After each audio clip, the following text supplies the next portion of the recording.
ನಮಸ್ತೆ, very good morning. Guarantee ನ್ಯೂಸ್ಗೆ ಸ್ವಾಗತ. ನಾನು ರಮ್ಯಾ. 50 ಗ್ಯಾರಂಟಿಯಲ್ಲಿ ಯಾವೆಲ್ಲ ಸುದ್ದಿದೆ ಅಂತ ಹೇಳಿ ಒಂದೊಂದಾಗಿ ನೋಡ್ತಾ ಹೋಗೋಣ. ಬೆಂಗಳೂರಿನಲ್ಲಿ ಸಿಎಂ ಸಿದ್ದರಾಮಯ್ಯ ಕೇಂದ್ರ ಸರ್ಕಾರದ ವಿರುದ್ಧ ವಾಗ್ದಾಳಿ ನಡೆಸಿದ್ದಾರೆ. ಮೋದಿಯವರು ಎಷ್ಟು ಒಳ್ಳೆಯವರ ರೀತಿಯಲ್ಲಿ ಕಾಣ್ತಾರೋ ಅವರಿಗೆ ಅಷ್ಟೇ ಕರ್ನಾಟಕದ ಬಗ್ಗೆ ದ್ವೇಷ ಇದೆ. ಮೋದಿ ಮೋದಿ ಅಂತ ಪಾರ್ಲಿಮೆಂಟ್ ಚುನಾವಣೆಯಲ್ಲಿ ವೋಟ್ ಹಾಕ್ತಿರಲ್ಲ, ನಿಮ್ಮ MP ಯಾವಾಗಾದರೂ ಕರ್ನಾಟಕಕ್ಕೆ ಅನ್ಯಾಯ ಆಗಿದೆ ಅಂತ ಹೋಗಿ ಕೇಂದ್ರ ಸರ್ಕಾರದ ಬಳಿ ಕೇಳಿದ್ದಾರಾ ಅಂತ ತೀವ್ರವಾಗಿ ವಾಗ್ದಾಳಿಯನ್ನು ನಡೆಸಿದ್ದಾರೆ.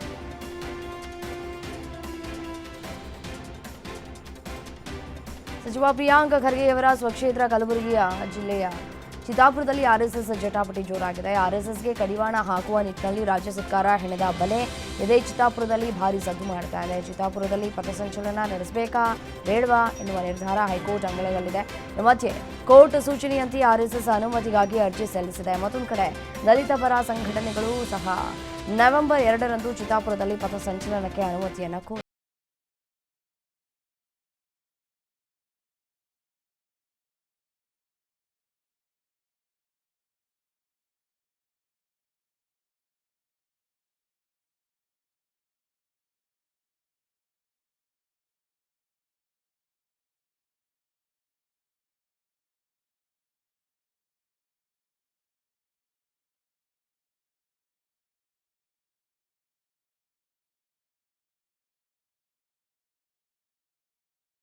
ಸಚಿವ ವಿ ಸೋಮಣ್ಣ ವಾಗ್ದಾಳಿ ನಡೆಸಿದ್ದಾರೆ. RSS ವಿರುದ್ಧ ಹುನ್ನಾರ ಮಾಡ್ತಾ ಇರುವುದು ವಿಪರ್ಯಾಸ.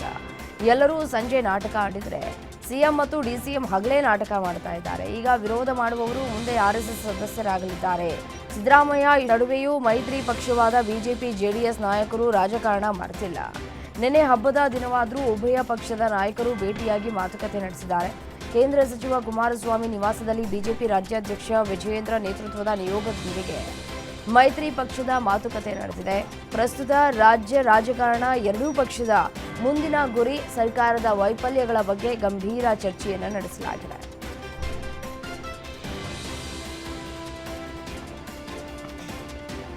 ರಾಜ್ಯದಲ್ಲಿ ನಡೀತಾ ಇರುವಂತಹ ಮರಳು ಮಾಫಿಯಾ ವಿರುದ್ಧ ಮುಖ್ಯಮಂತ್ರಿಗಳ ಆರ್ಥಿಕ ಸಲಹೆಗಾರ ಬಸವರಾಜ ರಾಯರೆಡ್ಡಿ ಅವರು ಸಿಡಿದೆದ್ದಿದ್ದು ದಂಧೆಕೋರರಿಗೆ ಅಧಿಕಾರಿಗಳೇ ಸಾಥ್ ನೀಡುತ್ತಾ ಇದ್ದಾರೆ. ಇದರಿಂದ ರಾಜ್ಯದ 400 ಕೋಟಿ ರೂಪಾಯಿಗಳಿಗೂ ಹೆಚ್ಚು ರಾಯಧನವನ್ನು ದೋಚುತ್ತಾ ಇದ್ದಾರೆ ಅಂತ ಆರೋಪಿಸಿದ್ದಾರೆ. ಈ ಕುರಿತು ಬಸವರಾಜ ರಾಯರೆಡ್ಡಿ ಅವರು ಮುಖ್ಯಮಂತ್ರಿ ಸಿದ್ದರಾಮಯ್ಯ ಅವರಿಗೆ ಪತ್ರ ಬರೆದಿದ್ದು ಮರಳು ಮಾಫಿಯಾ ನಡೀತಾ ಇರುವವರು ಹಾಗೂ ಅವರಿಗೆ ಸಾಥ್ ನೀಡುತ್ತಾ ಇರುವ ಅಧಿಕಾರಿಗಳ ವಿರುದ್ಧ ಕ್ರಮ ತೆಗೆದುಕೊಳ್ಳುವಂತೆ ಆಗ್ರಹಿಸಿದ್ದಾರೆ.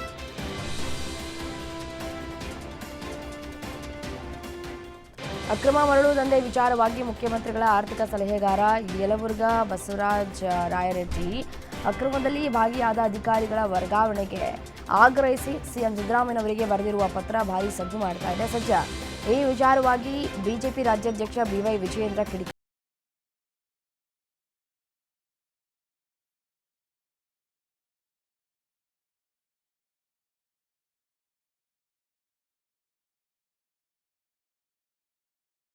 ಬೆಳಗಾವಿ ಜಿಲ್ಲೆಯಲ್ಲಿ ಕತ್ತಿ ವರ್ಸಸ್ ಜಾರಕಿಹೊಳಿ ಫ್ಯಾಮಿಲಿ ನಡುವೆ ಪ್ರತಿಷ್ಠೆಯ ಫೈಟ್ ಜೋರಾಗಿದೆ. DCC ಬ್ಯಾಂಕ್ ನಿರ್ದೇಶಕರ ಚುನಾವಣೆಯಲ್ಲಿ ಜಾರಕಿಹೊಳಿ ಬ್ರದರ್ಸ್ ಮೇಲುಗೈ ಸಾಧಿಸಿ ಅಲ್ಲೂ ಕೂಡ ಜಾರಕಿಹೊಳಿ ಬ್ರದರ್ಸ್ ಹಿಡಿತ ಸಾಧಿಸಿದ್ದಾರೆ.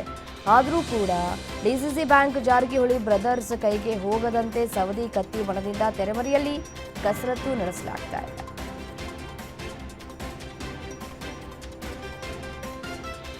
ವಾಲ್ಮೀಕಿ ಸಮುದಾಯದ ವಿರುದ್ಧ ಅಶ್ಲೀಲ ಪದ ಬಳಕೆ ಆರೋಪಕ್ಕೆ ಸಂಬಂಧಪಟ್ಟಂತೆ ಮಾಜಿ ಸಂಸದ ರಮೇಶ್ ಕತ್ತಿ ವಿರುದ್ಧ ರಾಯಚೂರು ಗ್ರಾಮೀಣ ಪೊಲೀಸ್ ಠಾಣೆಯಲ್ಲಿ FIR ದಾಖಲಾಗಿದೆ.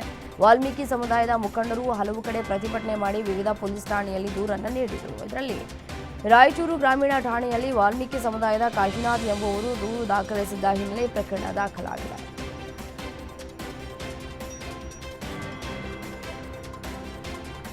KN ರಾಜಣ್ಣಗೆ ಮತ್ತೆ ಸಚಿವ ಸ್ಥಾನ ನೀಡಬೇಕು ಅಂತ ಹೇಳಿ ಅಭಿಮಾನಿಗಳು ಪ್ರತಿಭಟನೆಯನ್ನು ನಡೆಸಿದ್ದಾರೆ. ನವೆಂಬರ್ನಲ್ಲಿ ಸಂಪುಟ ಪುನರ್ರಚನೆಯಾಗತ್ತೆ ಅನ್ನೋ ಮಾತುಗಳು ಕೇಳಿಬರ್ತಾ ಇದ್ದಂತೆ ರಾಜಣ್ಣ ಮತ್ತೆ ಅಲರ್ಟ್ ಆಗಿದ್ದಾರೆ. ಇದರ ಬೆನ್ನಲ್ಲೇ ಬೆಂಬಲಿಗರು ಕೂಡ ಮತ್ತೆ ಪ್ರತಿಭಟನೆಗೆ ಇಳಿದಿದ್ದಾರೆ. ರಾಜಣ್ಣ ಮತ್ತೆ ಮಿನಿಸ್ಟರ್ ಆಗಬೇಕು ಅಂತ ಶಿರಾನಗರದಲ್ಲಿ ಬೃಹತ್ ಪ್ರತಿಭಟನಾ ರ್ಯಾಲಿಯನ್ನು ನಡೆಸಿದ್ದಾರೆ.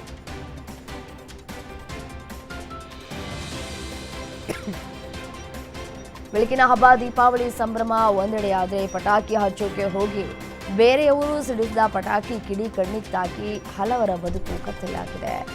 ಕಳೆದ 2 ದಿನದಿಂದ ಬೆಂಗಳೂರಿನ ಮೆಂಟೋ ಆಸ್ಪತ್ರೆಯಲ್ಲಿ 20 ಜನ ಪಟಾಕಿ ಸಿಡಿದು ಕಣ್ಣಿಗೆ ಹಾನಿಯಾಗಿ ದಾಖಲಾಗಿದ್ದಾರೆ. ನಾರಾಯಣ ನೇತ್ರಾಲಯದಲ್ಲಿ 51 ಜನ ಪಟಾಕಿ ಸಿಡಿತದಿಂದ ಗಾಯಗೊಂಡು ಚಿಕಿತ್ಸೆ ಪಡೆದಿದ್ದಾರೆ. 3 ಜನರಿಗೆ ಶಸ್ತ್ರಚಿಕಿತ್ಸೆ ಮಾಡಲಾಗಿದೆ. ಮಿಂಟೋ ಆಸ್ಪತ್ರೆಯಲ್ಲಿ ದಾಖಲಾದ 4 ಜನರಿಗೆ ಗಂಭೀರವಾಗಿ ಕಣ್ಣಿನ ಭಾಗಕ್ಕೆ ಗಾಯವಾಗಿದೆ.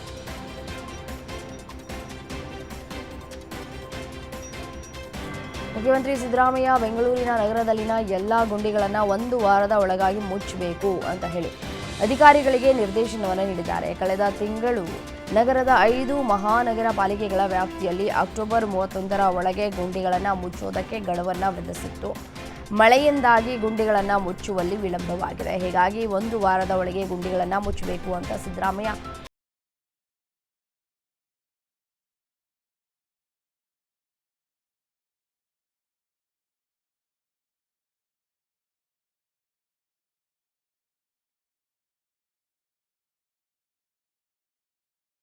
ಹಾಕಿದ್ದ ಬಯೋಕಾನ್ ಸಂಸ್ಥಾಪಕಿ ಕಿರಣ್ ಮಜುಂದಾರ್ ಶಾ ಮುಖ್ಯಮಂತ್ರಿ ಸಿದ್ದರಾಮಯ್ಯ ಮತ್ತು ಉಪಮುಖ್ಯಮಂತ್ರಿ ಡಿಕೆ ಶಿವಕುಮಾರ್ ಅವರನ್ನ ಭೇಟಿ ಮಾಡಿದ್ದಾರೆ. ಬೆಂಗಳೂರಿನ ರಸ್ತೆ ಗುಂಡಿ, ಕಸ ಹಾಗೂ ಟ್ರಾಫಿಕ್ ಸಮಸ್ಯೆ ಸೇರಿದಂತೆ ಮೂಲಸೌಕರ್ಯ ಕುರಿತು ಸಾಮಾಜಿಕ ಜಾಲತಾಣಗಳಲ್ಲಿ ಧ್ವನಿ ಎತ್ತಿದ್ದು ಇದು ಭಾರೀ ಜಟಾಪಟಿಗೆ ಕಾರಣವಾಗಿತ್ತು. ಈ ಬೆಳವಣಿಗೆಗಳ ನಡುವೆ ಕಿರಣ್ ಮಜುಂದಾರ್ ದಿಢೀರ್ ಸಿಎಂ ಡಿಸಿಎಂ ಭೇಟಿ ಮಾಡಿರುವುದು ಕುತೂಹಲಕ್ಕೆ ಕಾರಣವಾಗ್ತಾ ಇದೆ.